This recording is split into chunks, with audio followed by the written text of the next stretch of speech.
আজকে বাংলাদেশের যারা অনার্স মাস্টার্স কমপ্লিট করা ছেলে সৌদি জায়গায় ক্লিনারের চাকরি করে, আর এখানে এর পাশে একটা ব্যক্তি মন্ত্রী হয়ে দাঁড়ায় যায়, এর বিরুদ্ধে প্রতিবাদ করতে হবে। আমার প্রথম প্রশ্ন হলো, বাংলাদেশের যারা জনপ্রতিনিধি সরকার ব্যবস্থা আছে তারা নিজেরাই তো শিক্ষিত না, কিভাবে আপনারা একটা শিক্ষিত দেশ উপহার দেবে?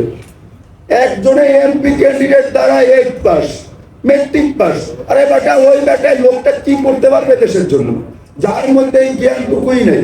আমি নিজেও এবার ঢাকা 10-এর এমপি ক্যান্ডিডেট ছিলাম, আমি হোটেলে কাজ করে গ্রাজুয়েশন করছি। তো বিষয়টা হলো, আপনি একটা শিক্ষিত জাতি দিতে হবে। এখনকার সময়ে যেই শিক্ষা ব্যবস্থা, এই ব্যবস্থা দিয়ে আপনি কি করবেন? বাংলাদেশে 10 বছরে একটা ভালো মানের ডাক্তার বের হয়েছে। আমি একটা কথা বলি, একটা গরিবের সন্তানের ইচ্ছা থাকে ছোটবেলা থেকে সে ডাক্তার হবে। ভালো করে আমার কথাটা বুঝবেন, একটা শিক্ষিত গরিবের ছেলে ছোটবেলা থেকে স্বপ্ন থেকে সে ডাক্তার হবে। কিন্তু ভাই, এই দেশের পরিস্থিতি ওকে ডাক্তার বানায় না, কারণ ওর বাবা হলো কিশোর, ওর বাবা ওকে ডাক্তার বানাবে কিভাবে?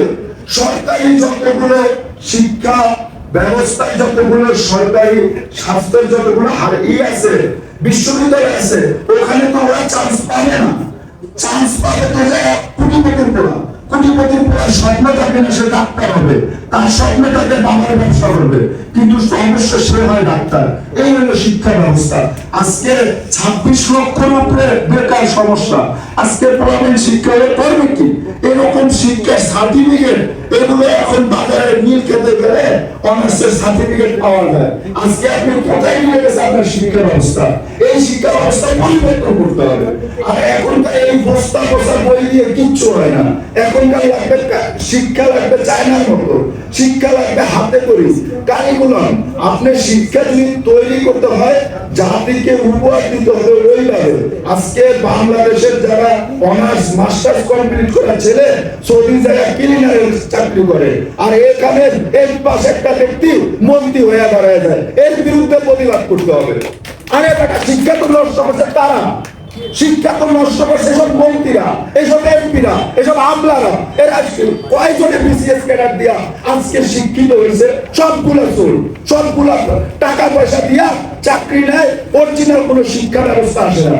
আমি এর তীব্র নিন্দা জানাই, এবং আমি এখান থেকে বলতে চাই, পশ্চিমবঙ্গের কোন মুসলমানের উপরে অত্যাচার করা যাবে না।